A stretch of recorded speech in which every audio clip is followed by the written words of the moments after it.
Heal to feel. Let's start this journey together. Welcome to Dare to Heal, a breakthrough segment from Heal to Feel. This is where healing happens in real time. It's raw, powerful, and deeply authentic. Each guest steps into a vulnerable space alongside our panel of healers.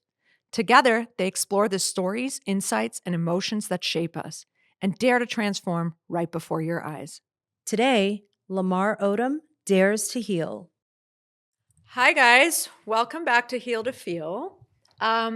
Today, I'm joined by my lovely co-host, MJ, Mercedes Javid. But today's really special because we're launching a segment called Dare to Heal. And that's because I realize a lot of you guys loved the segments that we had with all the healers, but you loved watching celebrities go deeper. And so what I wanted to do now is start to combine celebrities who you love and have them be gracious enough to come and be open and vulnerable, and combine them with a couple healers, depending who we choose, based on, the celebrities. So today we have two healers that are on our panel, which is the lovely Shinka. She's a life coach and one of the best mediums I've ever seen in my entire life. We all know, again, that I'm a psychic whore and that I go to everybody. And Shinka is where I stop for mediumship. She's unbelievable.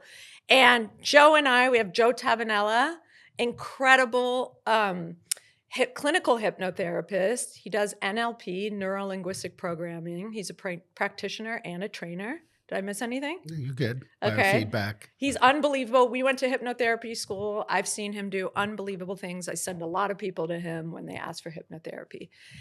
And our special hypnotherapy, so you put people to sleep and then ask them questions? In a sense, but they put a certain part of the brain to sleep. Oh. The part of the brain that analyzes things goes to sleep. So you're still present. You're just absorbed, and you're trusting your subconscious mind to help you, the higher self, if you will. I get it. So we have our special guest of honor, Lamar Odom. Thanks. You guys all know who he is. I don't even think I need to tell you. He won a couple championships. But the main reason we want Lamar here is, yes, he's achieved great things in his career, but just going on a deep dive of you, because I didn't know a lot of your stories. This man has suffered an incredible amount of loss. He has had a near-death experience and has come out on the other side and has done a lot of healing, being able to come graciously back to reality and back from, these hardships. And today we kind of want to dig deeper, and this is going to happen organically. Spirit might be knocking on doors. Lamar has lost, the list goes on. You've lost your mom, your dad, your grandma, your cousin. Two of your best friends died within a couple weeks of each other. Your infant son, who was 6 months old. The list doesn't end. No. And the fact the scary part, I guess it won't end, right? A lot of people will probably, that are close to me, will continue to die or move on. It's just, my question, my first question to you is, how are you still sitting here with all that loss? How do you compute that in your head? How do you go on? Well, I think some things you just got to give to God. Like some things we're not going to have an answer for. A lot of it, hurts and it still hurts. But I think the best thing you can do is just to take care of yourself as much as possible. How do you do that? I stay away from drugs and surround myself with good company. Yeah. And do you find that you have a new relationship with God and the spiritual world? I must have to. I work on it every day. I think every day I'm able to wake up, start a new relationship with God. I love that. So day by day. Yeah. And, with grief, I know that it does come in waves. Do you find that it just hits you out of nowhere? I think sometimes the grief turns into pleasure because the memory of the person that you're, thinking about or grieving about. I think memories, at the end of the day, like, they feel good to me. Yeah, I love that. And when I looked at the date, it just so happens you're almost at 10 years of your near-death experience. Yeah. Does that I mean, how do you feel right now looking back? Is it more of a memory? Do you feel it in your body? I mean, that's gotta be Well, scary. my body. I try not to really think about it, because it kind of makes me angry because I shouldn't have been in that situation. I was poisoned that night, and so I think that's where like the anger comes from, and so I try not to dwell on it. And I guess they missed. Wasn't your turn. Do you remember, a lot of people that cross over and have those near-death experiences, a lot of them say, I had a choice whether to come back, or I saw my, relatives that were passed on. Do you remember any of that? No, it was just all pitch black, Wow.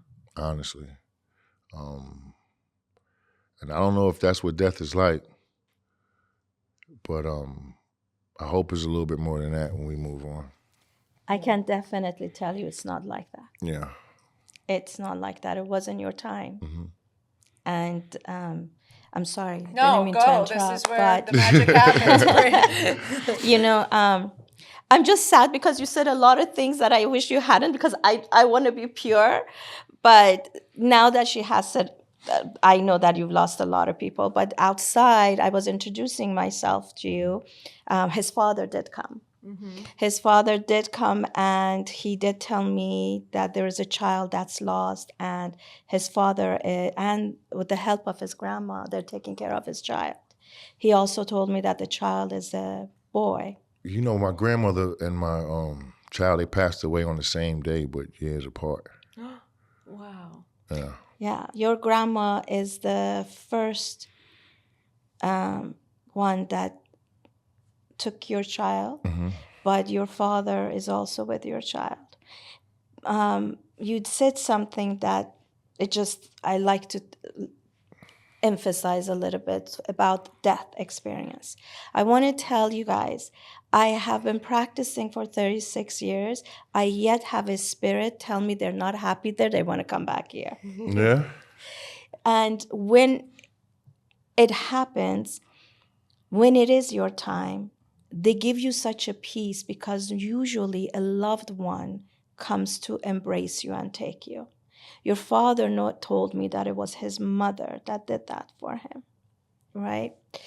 But with the anger that you're saying, that's something that your father, in your life, you need to find some forgiveness. But the first person you need to forgive is you. Mm-hmm. And that's directly coming from your father. As we were talking outside, he's again telling me to bring this to you. I don't know if as a father, he really was the kind of father you would deserve to have. Yeah. Because he makes me feel he made a lot of mistakes. And I think the tears he was giving me, the emotions he was giving me, is because he feels he failed you. And I believe his main reason for coming through and pushing me to come to you immediately is to let you know how proud he is of you. Because you did something that he didn't get to do. And that's to find God. And I'm a true believer that God is within all of us. And you can believe whatever you believe in. There is a higher power, whatever you want to name it.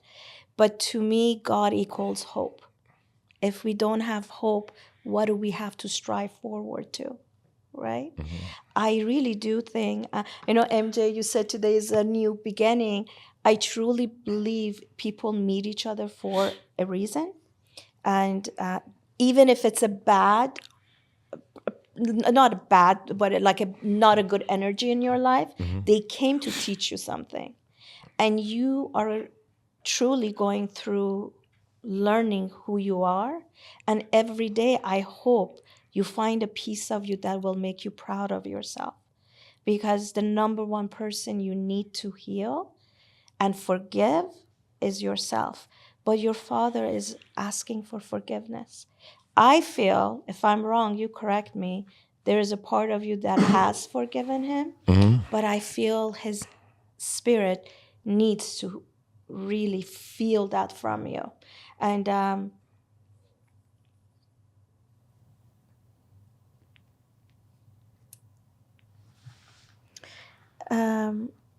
woman just walked in. She know me? I think she's your mother. Oh, wow. Can you give me your mom's name 3 times? Want me to say it 3 times? Her name 3 times. Kathy, Kathy, Kathy. It's your mom.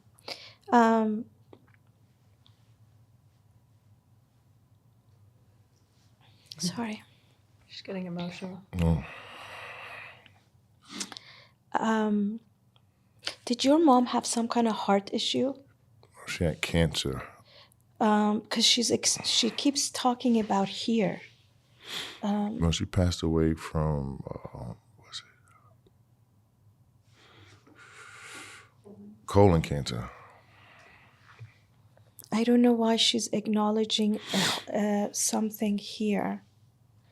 I'm going to ask her to please help me clarify that. Was your mom and dad separated? Mm-hmm. One thing she... sorry, she's very emotional. One thing she wants you to know is that she never saw you as your dad. That she believes you have a big heart and you gotta stop pushing people that love you away.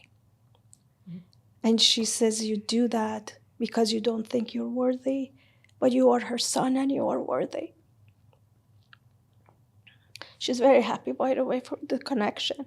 I don't think she's connected with you before, but she says she's visited you and sometimes in your dreams. Have you seen her in your dreams? Mm-hmm.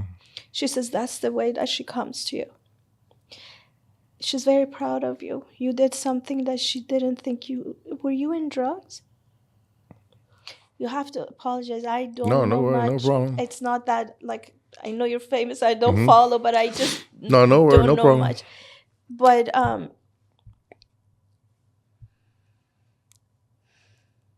she says the day that you made that decision was her happiest day.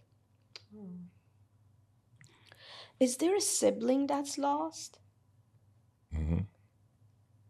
That's lost? Is there a sibling that died? I can't understand if it's hers or your sibling. I don't understand the question. Oh, did she lose a brother or sister, or did you lose a brother or sister? I don't have any brothers or sisters. Okay, then it's got to be her. Did she lose a sister? Yeah. Okay, then she's acknowledging her sister that they're together. All of her sisters and brothers have passed away, well, except for one. Well, no, this sister seems to be very close to her. Okay. And she's very happy for being with her. I don't feel she was close to her whole family, but she just wants to say how happy she is because she's with her sister. Okay?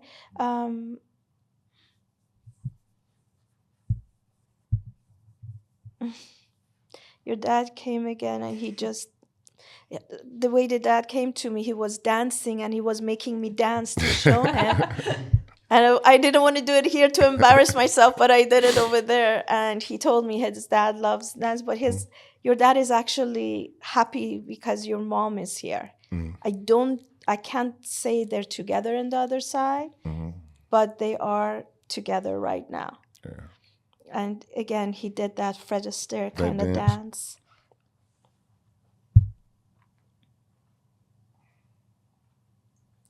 I truly think your whole family is here because they're proud of you. And you need to acknowledge, don't dwell on all the things you've done wrong.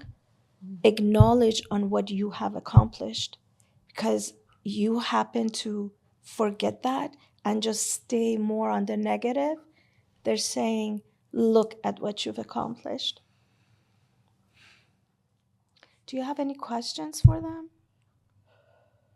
Are they happy or like? What do they do every day? What do you eat over there?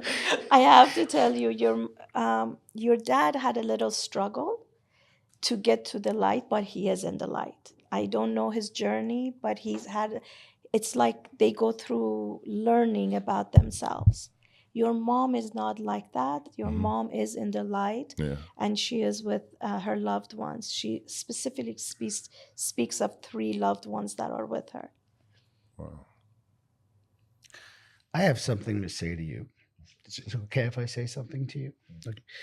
I don't know if it's intuition or pattern recognition. It could just be from years of doing this. But as soon as I met you, as You quiet saw as my halo? no, well, no, I felt your heart, Okay. and I almost got jealous, and I'll tell you why. Because the mammal, the adaptation from the lizard brain to the mammal, two adaptations. One is play. That's why we like to play to learn, right? Sword fighting. And the other is connection. The greater the connection, the greater the grief. And your ability, your grief represents how much you're able to connect, how much you're able to love, how important it is to you. That's how much grief. The reason I'm jealous is I don't think I've ever had that grief the way I can feel in you from my sister, my father, my mother, my best friends. I don't think I've had this kind of grief, which speaks to your heart, my man. And that's important for you to know, because we all have a highest in the hierarchy of values. We all have purpose. Yeah. Right? We have spirit and then purpose. And your purpose somewhere is about being able to show people how to love, like how to connect. And this is why I felt this guarded self, because you feel so deeply that you're not going to love someone unless you know you're going to jump off a bridge for them. You're the guy I would want as my friend in Brooklyn growing up in a nightclub, right? So it's very important for you to recognize that and acknowledge that, because it's a very valuable thing for you to be able to love the way you do. And they can measure it, and that's what you can feel about you. They've measured heart rate variability. You can measure electromagnetic fields 10 feet or 9 feet beyond the body with the very sensitive instruments when you're in a certain pattern in your heart, a certain coherent pattern. And that's what I'm seeing in you, which is really, That's crazy. it's beautiful. And you can connect to them, and you can let that love in, which means that when you do it, I've done this in hypnosis where you actually go meet them and they give you a gift and you fall apart. You fall apart because the love is stronger than the grief, and it starts to transmute that stuff. But when you do something like that, you got to be ready to fall apart and trust the person you're falling apart with, because that love is, you know how it is when you're grieving, you don't know if it's love or grief. It becomes the same thing, you know. Lamar, I read that your mom said, I think it was close to her death, you were a 12-year-old boy, but did she say to you, be nice to everybody? Yeah, I remember that. I think that's just something that how she was born and raised, something my grandmother probably instilled in her. Yeah. Do you feel like you kind of lived that out? Do you think that worked for you at times or not worked for you? Because sometimes you shouldn't be nice, right? Nah, yeah, sometimes you got to be a little, right. mean, and I think it's been, taken advantage of. Yeah. Yeah, that's a hard one because you just got to eat it, I guess. Yeah. But there's also a difference between being kind and being nice. Well, but then that comes a lot with Tommy has told me that you always had to kind of like weed out the people that were around you. Yeah, but it started, too early. You know what I'm saying? Like somebody shouldn't have to go through that at 14 or 15 years old, I don't think. And Joe, I mean, you've worked in rehabs with hypnotherapy. As far as addiction, and you can speak to this, Lamar, like, how did you get out of that addiction cycle? Did you make a decision? I mean, what was it? Yeah, took, certain steps to do it. Plant medicine. Which one? Ibogaine. See, it's illegal here to take in the States. You do in Mexico? Yeah, Mexico. And it's a African plant medicine that they used to take to connect with their ancestors that are no longer here. But with scientific use, they found out that it helps cure addiction, PTSD, and anxiety. Was it a painful experience? Oh. Yeah. I did a lot of drugs in my life, but when I was going under the influence and I was taking it, I wish it would like shut off. You got to face it. it. You got to face that demon. It's strong. But it was worth it. I haven't really got high since. So it was after that you felt like you didn't have any cravings after that? Nah, yeah, I think it What was the biggest shut thing it you down. learned in that experience? Well, I got to see my son again Oh. for a little bit, and I got to constantly hear my mother's voice and my grandmother's voice. So I think I learned, my lesson. That shit was strong. Did they say anything to you that's Yeah, they would. I mean, they would just like, I guess, like talking amongst each other. I couldn't really hear it. It was like rambling, but I knew it was their voice. You know what I mean? How long did it last? Oof, probably like an hour. Hour and a half. That was like The longest hour And I kept of your life. seeing things I can't explain.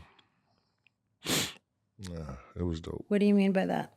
It was just like faces and different, I don't know, forms of. Is his, like, Shinka, is his spirit leaving his body? I mean, is his soul kind of traveling in that moment? It was just. It was really intense. I'm not familiar with what he took to get there, but his mom is just talking to me nonstop about that. I think your mom is very happy that you've gone through it. I'm not sure if she's so happy about the actual thing you took. Yeah. But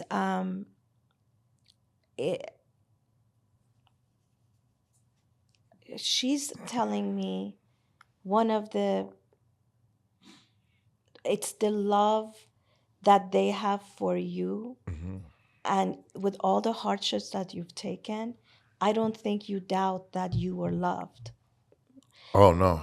And that is, she believes, what really has helped you to help yourself to come out of where you were. But while you were talking, I'm sorry, I'm really feeling your son with me. You remember how I said that you need to forgive yourself? Mm-hmm. There is something around your son that you need to forgive yourself for. And he makes me feel, and he wants me to tell you, that he holds no ill feeling towards you. He just wished he had you more. That's the only thing that he wants you to know. And he wants you to be happy. Again, I only repeat because I can only repeat what they say. Yeah. You're scared of really loving someone because you're scared of losing them, and because you're scared you'll do something to lose them. And that's not it. I loved what he said about you have a big heart, because I do believe you have a big heart. And I think very young you got thrown into a situation that betrayal isn't the right word, but in a way, people that should protect you didn't protect you. So it feels like a certain kind of betrayal. And I do feel, as much as it's beautiful that you have achieved so much in the sports world, but I also feel you got lost in that. To constantly stay on top became something overwhelming for you. And I know it might sound horrible, but are you not playing right now? No, I'm tired. I'm sorry. No, it's better than That's you don't all right. know. I'm so sorry.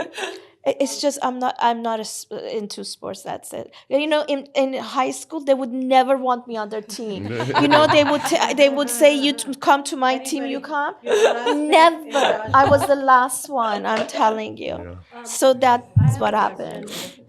Oh, sorry, I just want to tell you that one of the best things that happened to you your mom says is that you're retired. Yeah. Oh, wow. But I don't think this is the end. I still see something happening for you that it's related to sports, but you're going to be in a different, like you're not going to be there. You might be sitting here. I don't know how to explain it, but you're never going to be out of sports, but in a different, what is the word? Field position. Position, field. Yeah, you could say that. And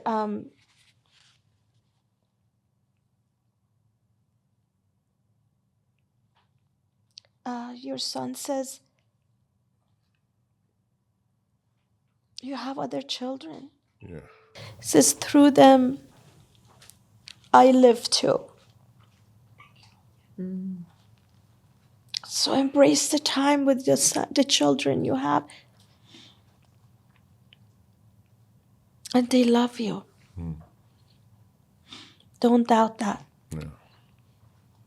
My question was like, there's someone like his mom who protected him or could have been his protector, or like Kobe was known to like be someone that could protect you. And those people that if they were here, they would be here to protect him, and how that must feel that those people have passed. Because again, like, I think that if certain people didn't pass like Kobe did in such a bad way, that it also changes the trajectory of us that are here. Like me with my father, I feel that way about Lamar with, people that passed and kind of left him, abandoned him. That's my feeling. That's my question. Do you know what I mean? Do you feel abandonment with your dad? Well, I would definitely feel protected if he was here. And when I think about him, I think that people that were supposed to protect him left. Well, I gotta tell you, we're gonna die too. Are we? And the reason I'm telling you this is we all have a purpose in life. And everyone we meet, everyone that crosses our path, there is a purpose for that, even if it's for 2 years, 10 years, a day. They all have their journey. And by going through their journey, it doesn't mean they have failed the ones that are staying behind. It's that's their journey. I believe they're never gone. For example, the same way your dad comes to me and I text you and I say, hey, what's up? So he's showing you I'm not gone. That's true. Physically, maybe. So now you have, as the ones that stay behind, we have a choice.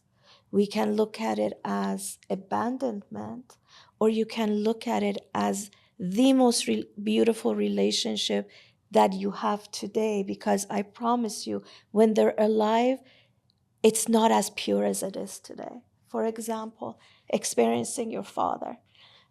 They don't talk to me exactly the way I talk to you. It's symbolic, or my mind is just their mind. Your father, even though he came and did the beautiful dance moves, but his head is down. He doesn't look up at you. That's the symbol of how he feels. He's feeling guilty towards you. He knows the paths he's taken. And if I'm wrong, God, forgive me, you forgive me. But he makes me feel that he couldn't have been a much better father, and definitely a husband, because he's hurt your mom in many, many ways, right?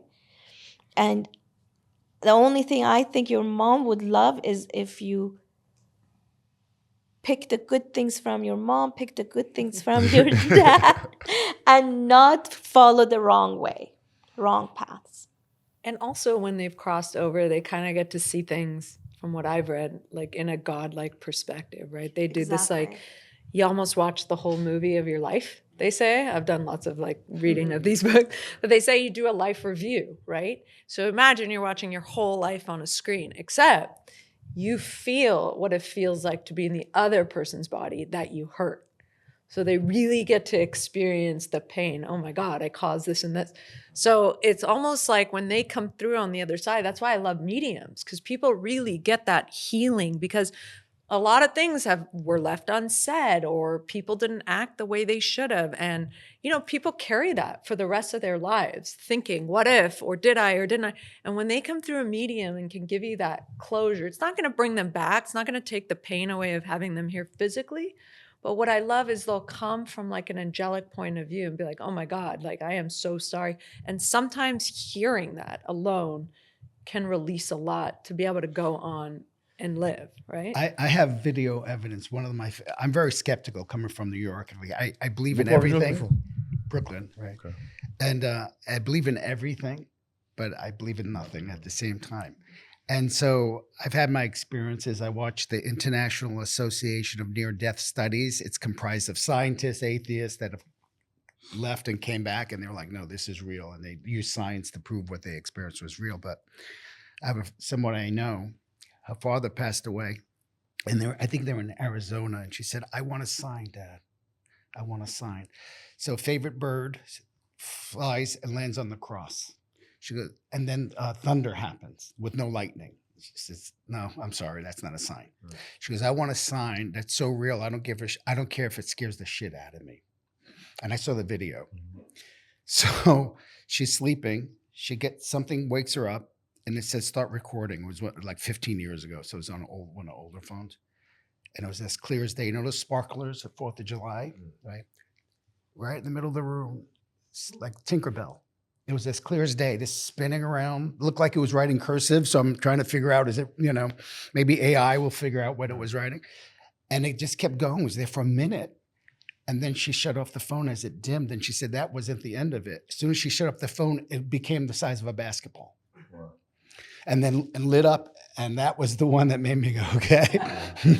Okay, there's an intermediary between this and that world, and we just have to learn to cross that barrier, That was the one that did it for me. I recently lost my uncle, and he came to me just like a few days before he was going to get married. He came in a beautiful white suit. He loved to dress up like your dad. And he came and he said that he was in a party and he was really happy. And he made me feel that he likes to be buried in that suit that he had. So right away, I call my cousin, and I tell her, your dad came to me. He wants to be buried in the white suit. So she starts crying because she already got him a white suit. She got the white suit he had, and she said to me, like, she was thinking he used to love this. Should he be this? And not only that, he told me the exact tie he wanted. She had chosen another tie, and he told me he liked the red tie. So and it's incredible how they really don't leave us. I'm a hypocrite. I always tell you guys, I lost my mom 4 years ago, and for the first 3 years, I was lost. Even though I help everyone, I couldn't help yourself. Teach, but I couldn't function. I really couldn't function till I finally and I was upset that I help everyone. I see the spirits for everyone, and I can't see my mom. And I kind of was angry at her. I thought, hey, what's up? Aren't you coming to see me? The minute I allowed her to go, she came with the same house dress she always wore on top of the stairs looking at me with my dog. They were connected like this.